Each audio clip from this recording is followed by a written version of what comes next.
రంగారెడ్డి జిల్లా ఇబ్రహీంపట్నం సాగర్ రహదారిపై CM Revanth Reddy దిష్టిబొమ్మను BRSP నాయకులు దహనం చేశారు. 6 గ్యారంటీల అమలుపై అసెంబ్లీలో మాజీ మంత్రి జగదీష్ రెడ్డి ప్రశ్నించగా నిండు సభ నుండి సస్పెండ్ చేయడంపై బీఆర్ఎస్పీ నాయకులు ఆగ్రహం వ్యక్తం చేశారు.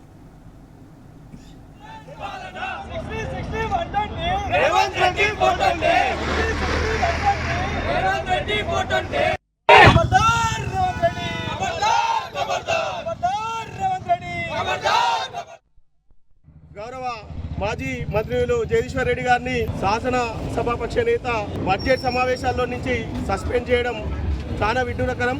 ఎందుకంటే కాంగ్రెస్ ప్రభుత్వం ఇచ్చిన 6 గ్యారంటీల మీద అడగడంతో ఈ సమావేశాల నుంచి సస్పెండ్ చేయడం చాలా దురదృష్టకరం.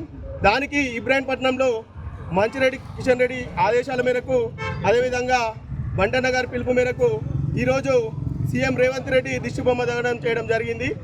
గుంటకల్ల జగదీశ్వర్ రెడ్డి గారు పేదలకు అందనటువంటి ఫలాల గురించి కానీ, ఇచ్చిన 6 గ్యారంటీల అమలు విషయంలో కానివ్వండి, అదేవిధంగా ప్రజలు ప్రభుత్వం పైన ఉన్నటువంటి వ్యతిరేకతను కానీ అసెంబ్లీలో చెప్పే ప్రయత్నం చేయగా ఆయన మీద అనేక రకాలుగా దాడి చేస్తూ సస్పెండ్ చేయడం జరిగింది. తెలంగాణలో మీ యొక్క దరిద్రపు పాలన, అశుద్ధపు మాటలు, మీరు చేసినటువంటి ప్రతి ఒక్క పని ప్రజలు చూస్తూనే ఉన్నారు.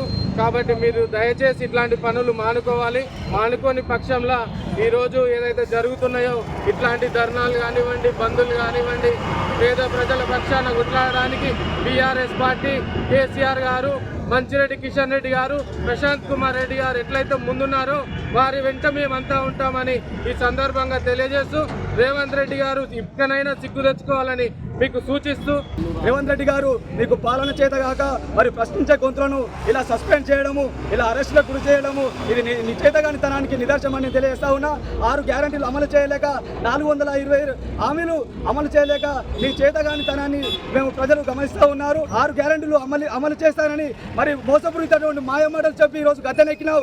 మరి ఆ హామీలను అమలు చేయాలని ఈరోజు మా జగదీశ్వర్ రెడ్డి గారు అడుగుతూ ఉంటే నువ్వు సస్పెండ్ చేయడం ఇది తీవ్రంగా ఖండిస్తూ ఉన్నాం. ఇలాంటి నీచమైనటువంటి చర్యలకు నువ్వు గురైతే మేము తక్షణమే నీ పదవికి నువ్వు రాజీనామా చేయాలని మేము విద్యార్థి భవన్ నుంచి తెలియజేస్తా ఉన్నా. జై తెలంగాణ.